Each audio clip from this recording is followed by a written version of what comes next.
अंजुमन sociology UGC net में आपका स्वागत है। शास्त्रीय समाजशास्त्रीय परंपराएं, क्लासिकल सोशियोलॉजिकल ट्रेडिशंस 1700 ई के बाद अर्थात 18वीं और 19वीं शताब्दी में समाजशास्त्र में कई सामाजिक विचारक उभर कर आए, जिनके विचार धार्मिक मान्यताओं से हटकर वैज्ञानिक दृष्टिकोण पर आधारित थे। इन समाजशास्त्रीय विचारकों में इमाइल दुर्खीम, मैक्स वेबर तथा कार्ल मार्क्स महत्वपूर्ण हैं, जिन्होंने शास्त्रीय समाजशास्त्र परंपरा को अध्ययनोन्मुखी बनाने में महत्वपूर्ण योगदान दिया। समाजशास्त्रीय परंपराएं और आधुनिकता दोनों ही विचार, मूल्यों तथा संस्थाओं का सम्मिलित रूप हैं। ये विचार, मूल्य और संस्थाएं परंपरा और आधुनिकता में भिन्न होते हैं। परंपरा समाज की एक सामूहिक पद्धति है जो सामाजिक संगठन के सभी स्तरों में व्याप्त होती है। परंपरा सामाजिक विरासत है, जिसके 3 तत्व मूल्यों की व्यवस्था, सामाजिक संरचना और उसके परिणामस्वरूप व्यक्तित्व की संरचना होते हैं। समाजशास्त्र में परंपरा का सामाजिक, सांस्कृतिक अथवा कार्यात्मक दृष्टिकोण अपनाया जाता है। परंपरा का अर्थ अपेक्षाकृत आधुनिक काल में विकसित हुआ है। किसी भी समाज में विकास निरंतर होता रहता है, लेकिन फिर भी कुछ ऐसे तत्व, संस्था और सामाजिक संरचना के कुछ अंग स्थायी रूप से बने रहते हैं, जिसे परंपरा कहा जाता है। समाजशास्त्रीय परंपरा के प्रमुख विद्वान इमाइल दुर्खीम, मैक्स वेबर तथा कार्ल मार्क्स आदि हैं। इनका विस्तृत विवरण निम्न प्रकार है। इमाइल दुर्खीम, एमील दुर्कम, समाजशास्त्र को एक अलग विषय के रूप में पहचान दिलाने वाले समाजशास्त्री इमाइल दुर्खीम का जन्म 15 अप्रैल 1858 को फ्रांस के एक छोटे से कस्बे एपिनल में हुआ था। यहूदी परिवार में जन्मे दुर्खीम बचपन ही प्रतिभा संपन्न थे। एपिनल कॉलेज से स्नातक की उपाधि प्राप्त करने के पश्चात इन्होंने पेरिस की विख्यात एकोल अकादमी में शिक्षा ग्रहण की। 1885 में ये शिक्षा ग्रहण करके जर्मनी गए और अर्थशास्त्र, लोक मनोविज्ञान और सांस्कृतिक मानवशास्त्र का विस्तृत अध्ययन किया। इस दौरान ये बोर्डियग्स विश्वविद्यालय में प्रोफेसर एस्पिनास से प्रभावित हुए। 1896 में ये बोर्डियग्स विश्वविद्यालय में समाज विज्ञान के प्रोफेसर बने। वर्ष 1902 में इन्होंने पेरिस विश्वविद्यालय में अध्यापक के रूप में योगदान दिया। साथ ही 1838 में शुरू किए गए ऑगस्ट कॉम्टे के कार्यों को बढ़ाते हुए वर्ष 1913 में समाजशास्त्र के पहले प्रोफेसर बनकर समाजशास्त्र को एक विषय के रूप में प्रतिस्थापित किया। इस दौरान इन्होंने विभिन्न सिद्धांतों व विचारों को जन्म दिया। 15 नवंबर 1917 को 59 वर्ष की आयु में इनकी मृत्यु हो गई। यद्यपि इनके विचार आधुनिक व वर्तमान समय में भी प्रेरणादायक हैं। फ्रांसीसी समाजशास्त्री इमाइल दुर्खीम ने सामाजिक तथ्य, सोशल फैक्ट, आत्महत्या, सुसाइड, धर्म, रिलीजन व श्रम विभाजन, डिविजन ऑफ लेबर आदि के विषय में उल्लेखनीय योगदान दिया है। दुर्खीम समाजशास्त्र के प्रत्यक्षवादी, विकासवादी तथा प्रकार्यवादी धर्म समाजशास्त्री थे। उन्होंने समाजशास्त्र को ठोस वैज्ञानिक अध्ययन पद्धति एवं व्यवस्थित विषय वस्तु प्रदान की है और समाजशास्त्र को समाज का अध्ययन करने वाला विज्ञान कहा है। दुर्खीम ने सामाजिक अंतःक्रिया का गहन अध्ययन किया और इसी आधार पर महत्वपूर्ण समाजशास्त्रीय विचार प्रस्तुत किए। सर्वाधिकार कॉपीराइट दुर्खीम के विचार। दुर्खीम ने समाज में घटित होने वाली सभी घटनाओं का कारण समाज को बताया है। उन्होंने कहा कि व्यक्ति की अपेक्षा समाज को प्रधानता देनी होगी, क्योंकि व्यक्ति समाज की देन है। समाज प्रकार्यात्मक एकीतंत्र है, अर्थात इसे आपस में संबंधित अवयवों के एक तंत्र के रूप में देखना चाहिए, क्योंकि इसके किसी भी अवयव को पृथक करके नहीं समझा जा सकता है। दुर्खीम की प्रसिद्ध रचना the division of labour in society तथा the rules of sociological method में प्रकार्यवाद की विवेचना की गई है।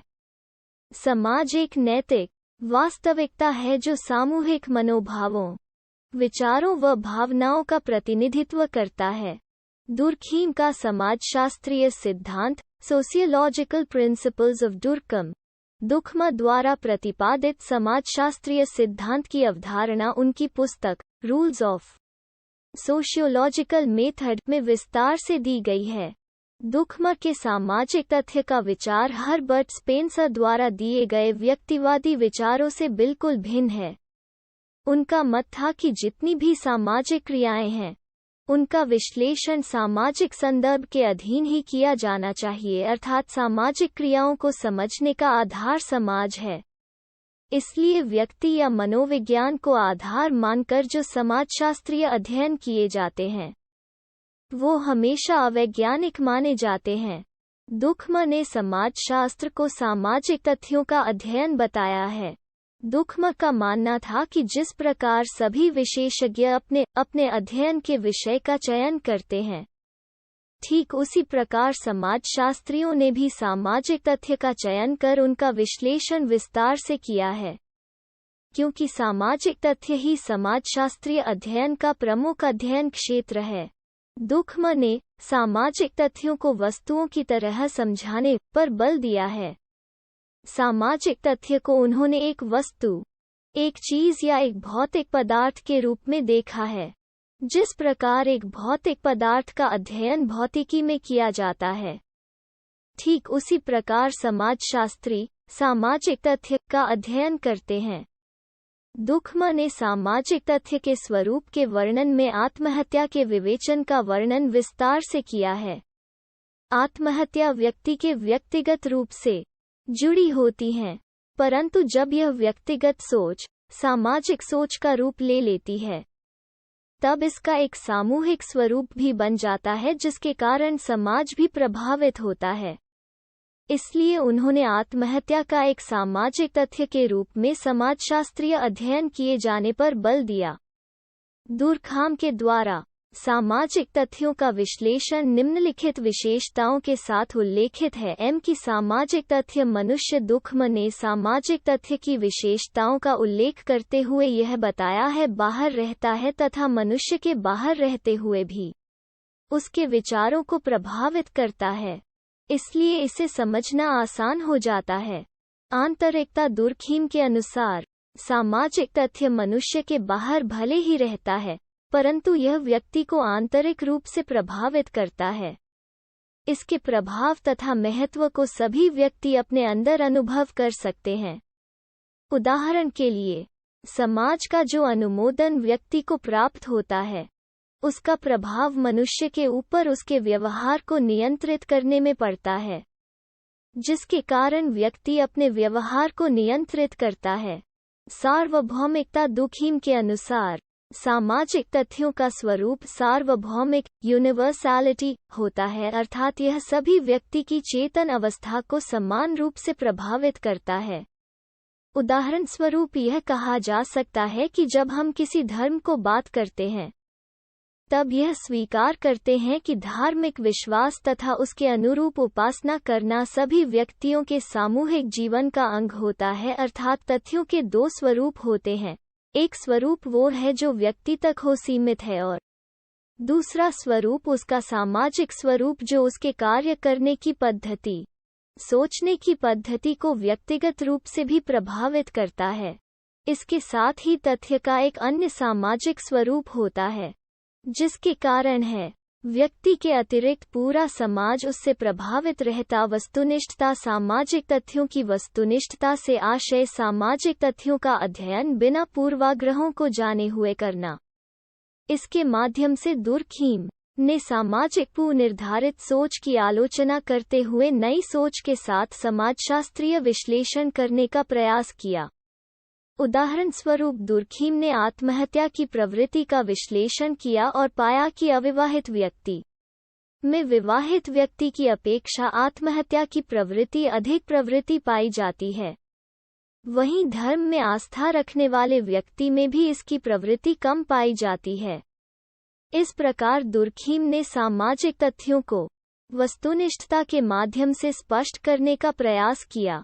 दुर्खीम का आत्महत्या का सिद्धांत। दुर्खीम ने आत्महत्या को एक व्यक्तिगत घटना माना है जिसके कारण अनावश्यक रूप से सामाजिक होते हैं। सामाजिक शक्तियाँ जिनका उद्गम व्यक्तिगत न होकर सामूहिक होता है, आत्महत्या का निर्धारण करती हैं। ये शक्तियाँ समाज में विभिन्न सामाजिक समूहों में तथा धर्मों में होती हैं। दुर्खीम के अनुसार आत्महत्या के सिद्धांत मनोविज्ञान, जीव विज्ञान, आनुवंशिक विज्ञान तथा भौगोलिक कारकों पर आधारित होते हैं। इसे सिद्ध करने के लिए उन्होंने आनुभविक साक्ष्य प्रस्तुत किए हैं। उनका मानना है कि आत्महत्या आनुवंशिकता, तनावों आदि कारणों से नहीं होती है, परंतु यह सामाजिक संरचना के कारण होती है जो संभावित आत्महत्या को बढ़ावा देती है। दुर्खीम के आत्महत्या के संबंध में विचार निम्नलिखित है। समाज की धार्मिक, सामाजिक व राजनीतिक एकात्मकता जितनी अधिक होगी, आत्महत्या की संख्या उतनी ही कम होगी। आत्महत्या सामाजिक क्षीण व्यवस्था का परिणाम होती है। आत्महत्या की दर आयु, लिंग, धर्म, निवास स्थान, वैवाहिक स्थिति, पारिवारिक संरचना आदि के अनुसार भिन्न भिन्न होती है। आत्महत्या का संबंध किसी व्यक्ति से ही नहीं, बल्कि पूरे समाज से होता है। दुर्खीम का प्रकार्यवाद, फंक्शनिज्म ऑफ दुर्खीम, कर्त समाजशास्त्र में प्रकार्यवाद, फंक्शनिज्म का प्रारंभ स्पेंसर से माना जाता है, किंतु इसे वैज्ञानिक रूप से प्रतिष्ठित करने का श्रेय दुर्खीम को है। उन्होंने अपनी रचना the division of labour in society तथा the rules of sociological method में प्रकार्यवाद